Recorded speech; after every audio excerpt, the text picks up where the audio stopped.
Iran-Israel war, how do they impact Indian stock market?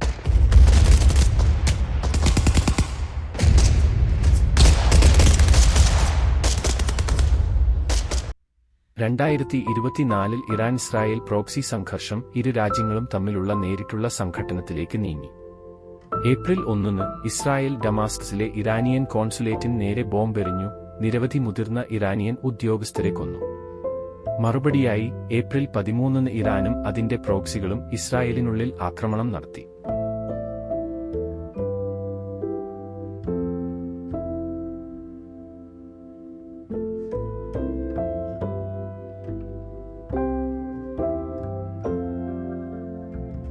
Iran-Israel പിരിമുറുക്കങ്ങൾ, അവ Indian ഓഹരി വിപണിയെ എങ്ങനെ ബാധിക്കുന്നു? മിഡിൽ ഈസ്റ്റിലെ വർദ്ധിച്ചുവരുന്ന ജിയോപൊളിറ്റിക്കൽ പിരിമുറുക്കങ്ങൾക്കിടയിൽ ആഗോള സംപ്രായക്കാരുടെ നഷ്ടത്തെ തുടർന്ന് ഇന്ത്യൻ വിപണി തകർന്നു.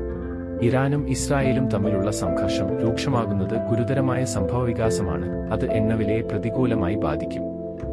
ഹ്രസ്വകാലത്തേക്ക് ഇന്ത്യൻ വിപണികൾ സമ്മർദ്ദത്തിലാകും.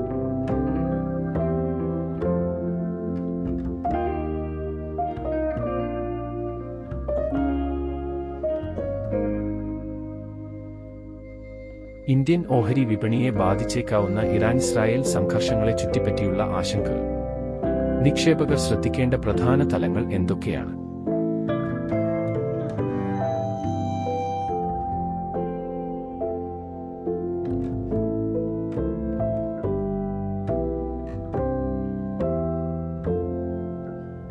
ക്രൂഡ് ഷോക്ക് കാരണം തരംതാഴ്ത്തലുകൾ.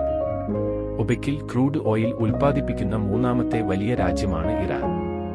ഇറാനും ഇസ്രയേലും തമ്മിലുള്ള സംഘർഷം ഇനിയും രൂക്ഷമായാൽ ക്രൂഡ് ഓയിൽ വില വിതരണത്തെ സാരമായി ബാധിക്കും. ക്രൂഡ് ഓയിൽ ആവശ്യകതയുടെ 80% ഇറക്കുമതി ചെയ്യുന്ന ക്രൂഡ് ഓയിലിന്റെ മൂന്നാമത്തെ വലിയ ഉപഭോക്താവും ഇറക്കുമതിക്കാരനും ആയതിനാൽ ഇത് ഇന്ത്യൻ ഷെയർ മാർക്കറ്റ് വികാരത്തെ ബാധിക്കും.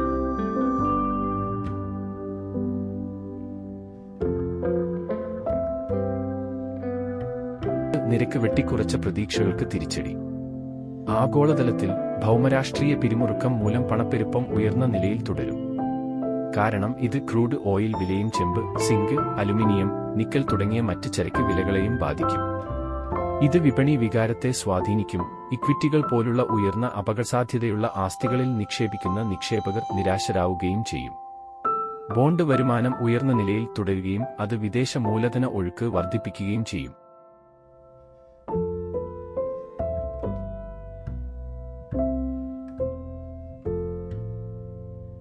കൂടുതൽ മൂലധന ഒഴുക്ക്. വർദ്ധിച്ചുവരുന്ന ജിയോപൊളിറ്റിക്കൽ ടെൻഷനുകൾ നിക്ഷേപകരെ അപകടസാധ്യതയില്ലാത്തവരാക്കിയേക്കാം.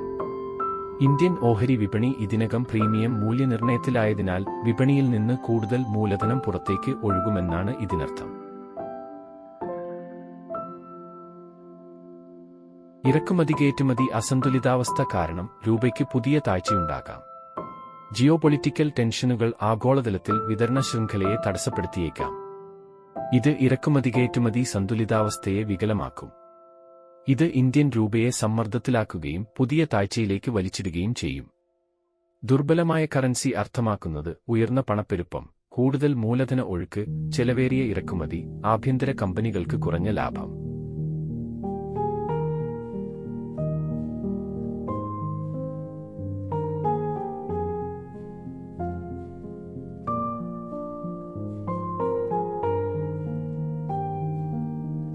മിഡിൽ ഈസ്റ്റിലെ സംഘർഷത്തിന്റെ ഏറ്റവും വലിയ ആഘാതങ്ങളിലൊന്ന് ക്രൂഡ് ഓയിൽ വിലയിലായിരിക്കാം. ഡമാസ്കസിലെ ഇറാന്റെ എംബസിക്ക് നേരെ ഇസ്രായേൽ യുദ്ധവിമാനം ആക്രമണം നടത്തിയെന്ന് സംശയിക്കുന്ന ഒപെക് ഉൽപ്പാദക രാജ്യമായ ഇറാൻ തിരിച്ചടിച്ചേക്കുമെന്ന ആശങ്കയെ തുടർന്ന് എണ്ണവില 6 മാസത്തെ ഉയർന്ന നിലയിലെത്തി. വാരാന്ത്യത്തിൽ ഭയം യാഥാർത്ഥ്യമായതിനു ശേഷം ബാരലിന് $90 സ്ഥിരതാമസമാക്കിയ ക്രൂഡ് ഓയിൽ വില അടുത്ത കുറച്ച് ദിവസങ്ങളിൽ $100 കടക്കുമെന്ന് അഭിപ്രായപ്പെടുന്നു. കൺക്ലൂഷൻ. ഈ യുദ്ധത്തിന് ഭൂമിശാസ്ത്രങ്ങളിലും സമ്പദ്വ്യവസ്ഥകളിലും മേഖലകളിലും ഉടനീളം വ്യാപകമായ പ്രത്യാഘാതങ്ങളും ഉണ്ട്. ബോണ്ട്, ഇക്വിറ്റി വിപണികളിലെ ചാഞ്ചാട്ടം താൽക്കാലികമായെങ്കിലും കോർപ്പറേറ്റ് മേഖലയുടെ ലാഭക്ഷമത കുറയുന്നതും ഉയർന്ന അനിശ്ചിതത്വവും കാരണം ബോണ്ടുകളുടെ വില കുറയും, കമ്പനികളുടെ വായ്പാ ചെലവ് ഉയരും, ക്രൂഡ് വില ഉയരും, ഓഹരി വിപണികൾ കുറയും. എണ്ണ വിതരണത്തിലെ തുടർച്ചയായ കുറവും തൽഫലമായി ക്രൂഡ് ഓയിൽ വില ഉയരുന്നതും ആഭ്യന്തര പണപ്പെരുപ്പം ഉയർത്തുകയും പലിശ നിരക്ക് ദീർഘകാലം ഉയർന്ന നിലയിൽ തുടരുകയും ചെയ്യും. അസ്വാസ്ഥ്യമുണ്ടാക്കുന്ന മിശ്രിതം സുരക്ഷിതമായ ഡോളറിനെയും സ്വർണത്തെയും പിന്തുണയ്ക്കുന്നു.